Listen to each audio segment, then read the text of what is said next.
আমার জন্য কোনো ক্রিয়েটার কোনো দোকানের খাবার আনবেন। আমি যদি কাউকে ভালোবেসে থাকি আমি তার কাছে গিয়ে খেয়ে আসবো। কিছু লোক বলছে যে এখানে ওখানে রাজুদার পরোটা, তো এটা নিয়ে অনেক কিছু হচ্ছে, অথচ তারা আমার পরোটায় না। এমন রিসেন্টলি আমি অন ক্যামেরায় বলছি, সৃজিতদা নিয়ে উজ্জ্বলদাকে দিয়েছে। উজ্জ্বলদা আমাকে ফোন করেছে যে ভাই পরোটা পাঠালি, দারুণ। বলি দাদা আমি পরোটা, বলে বৌমা নিয়ে তোর বিকালে আসার কথা ছিল, আসলেন ওনার ওখানে আমার যাওয়ার কথা ছিল। মানে মাঝে মধ্যে আমাকে বলে যে ভাই আয়।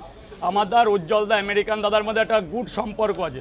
বলে পরোটা পাঠালি, খুব ফাইন হয়েছে, তা বৌমাকে নিয়ে একদিন আয়। বলছি দাদা পরোটা, আমি না কেমন একটা, বলে হ্যাঁ সৃজিত পরোটা খাওয়ালো। এগুলো করো না। আরে আমি ওটা এই জন্যে বলছি, কোনো ক্রিয়েটার আমার দোকানের পরোটা নিয়ে কোনো দোকানে যাবে না, আর আমার জন্যও কিছু আনবে না। সে মিষ্টি হোক, দই হোক, পরোটা হোক, লাড্ডু হোক, আমাকে যদি কিছু দিতে হয় এখানে দাঁড়িয়ে দেবে যে এক বোতল জল তোমাকে খেতে দিলাম। কোনো দোকানের খাবার দেবে না আমাকে। আমি যদি কোনো দোকানকে পছন্দ করে থাকি আমি তার কাছে গিয়ে খেয়ে আসবো, এবং আমার পরিবার নিয়েও যেতে পারি। আমারও তো একদিন কাউর বিরিয়ানি খেতে ইচ্ছা করে, সেটা আমার ফ্যামিলি আছে, আমি তার কাছে আমি যাবো, কাউর এনে দিতে হবে না।